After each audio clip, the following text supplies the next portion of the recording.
बच्चों, चलिए प्रश्न को पढ़कर समझते हैं।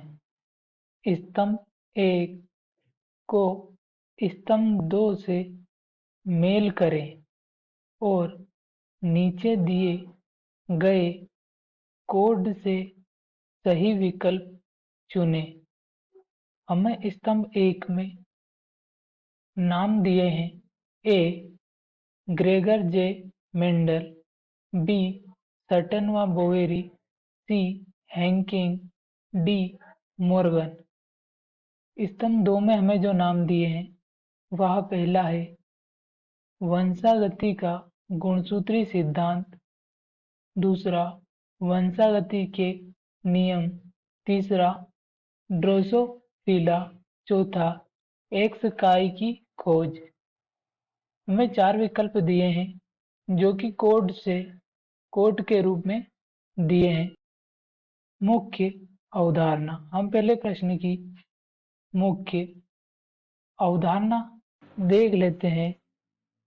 हम पहले प्रश्न की मुख्य अवधारणा देख लेते हैं। हमारे प्रश्न की मुख्य अवधारणा है, हमें स्तंभ 1 में जो नाम दिए हैं वह स्तंभ 2 से मिलाने हैं।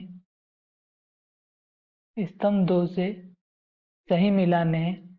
स्तंभ 1 में हमें जो पहला नाम दिया है वह है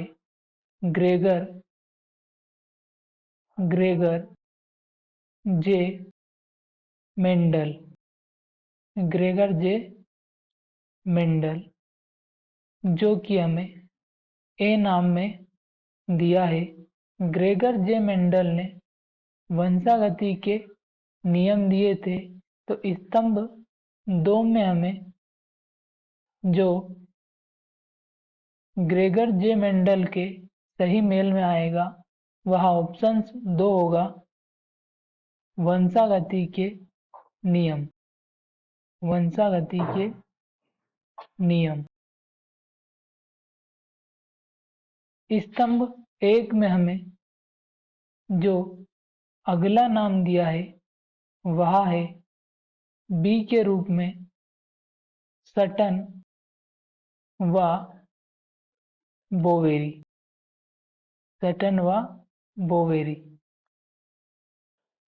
सटन और बोवेरी ने वंशागति का गुणसूत्र सिद्धांत दिया था, जो कि स्तंभ 2 में हमें पहले नाम में दिया है वंशागति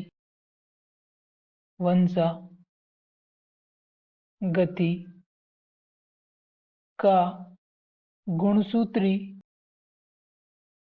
सिद्धांत। गुणसूत्री सिद्धांत स्तंभ 1 में और स्तंभ 2 में जो हमें अगले नाम दिए हैं वह है सी के रूप में स्तंभ 1 में हैंकिंग जो कि एक वैज्ञानिक थे।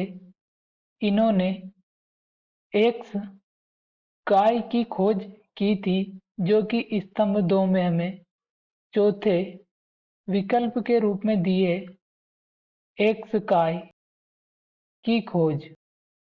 एक्स काय की खोज अतः सी का सही मेल चौथा होगा। स्तंभ 1 में हमें जो अगला नाम दिया है वह डी के रूप में मॉर्गन का दिया है, जो कि एक वैज्ञानिक थे। इन्होंने अपनी प्रयोगशाला में फल मक्खियों ड्रोसोफिला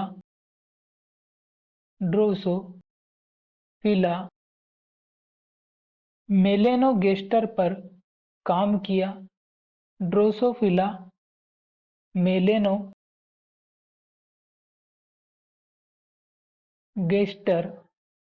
मेलेनोगेस्टर पर काम किया, जो कि स्तंभ 2 में हमें 3 विकल्प के रूप में दिए, अतः डी का सही मेल 3 होगा।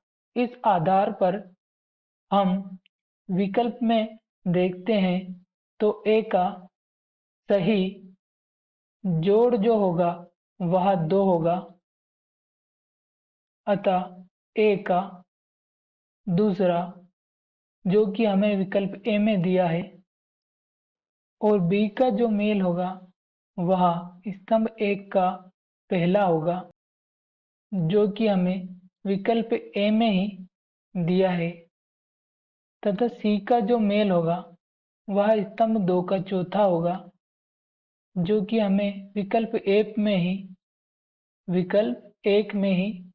सही दिया है, तथा डी का जो मेल होगा वह स्तंभ 2 का तीसरा होगा, जो कि हमें विकल्प 1 में ही ए में दिया है। अतः हमारे प्रश्न का सही उत्तर विकल्प ए होगा। आशा करता हूँ आपको हमारा उत्तर समझ में आया होगा। धन्यवाद।